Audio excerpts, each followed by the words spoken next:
Hello everyone, welcome back to our channel Navya's mummies kitchen. Friends అందరూ ఎలా ఉన్నారు, ఏం చేస్తున్నారు? కింద కామెంట్ సెక్షన్లో నాతో షేర్ చేసుకోండి. నేను ప్రతిరోజు అడుగుతున్నాను.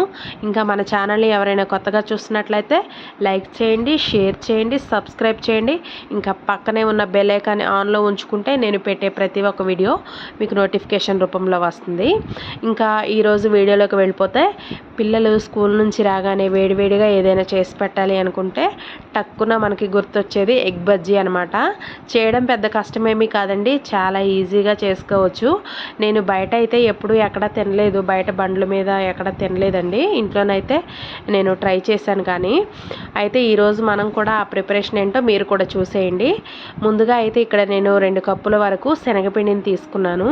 తర్వాత అందులో ఒక చిటికెడు వంట సోడాని వేశాను. తర్వాత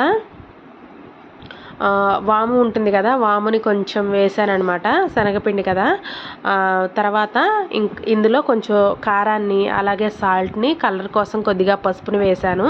తర్వాత ఇందులో ఒక 1/4 టీ స్పూన్ ధనియాల పొడి, ఒక 1/4 టీ స్పూన్ జీలకర్ర పొడి, ఒక 1/4 టీ స్పూన్ వరకు గరం మసాలా కూడా వేశాను.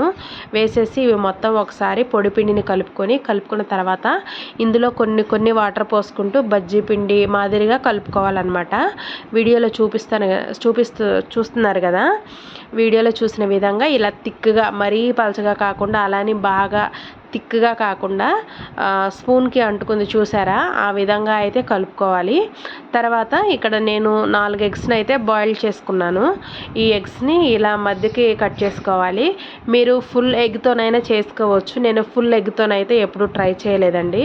నేను ఇంతకుముందు కూడా ఇవి కట్ చేసి అయితే చేశాను. ఇవి కట్ చేసిన తర్వాత పక్కన ఆయిల్ పెట్టుకోవాలి డీప్ ఫ్రైకి.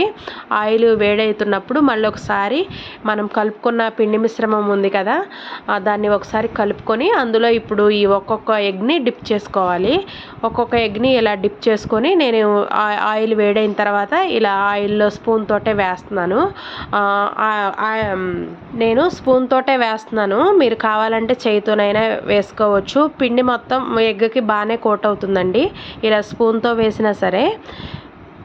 ఇలా మనం కట్ చేసుకున్న ఎగ్ ముక్కలన్నిటినీ కూడా ఇలా ఆయిల్లో మొత్తం సరిపోయినంత వరకు ఆయిల్ మునిగేటట్టుగా వేసుకోవాలి.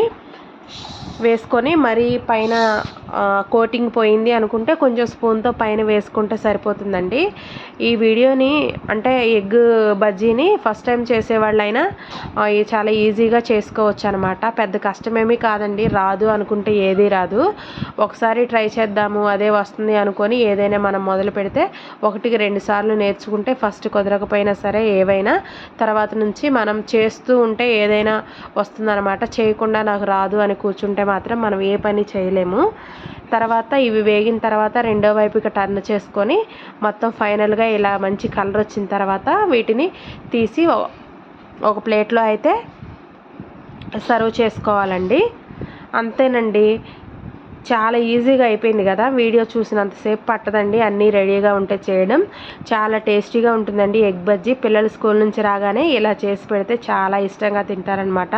పక్కనే ఒక చిన్న ఉల్లిపాయ ముక్కలు చేసి వాళ్ళకి పెడితే చాలా ఇష్టంగా తింటారు. మా పిల్లలు అయితే చాలా ఇష్టంగా తిన్నారు. దీన్ని ఓపెన్ చేసి చూపిద్దామంటే వేడిగా ఉందన్నమాట, అందుకే నేను చూపించలేదు.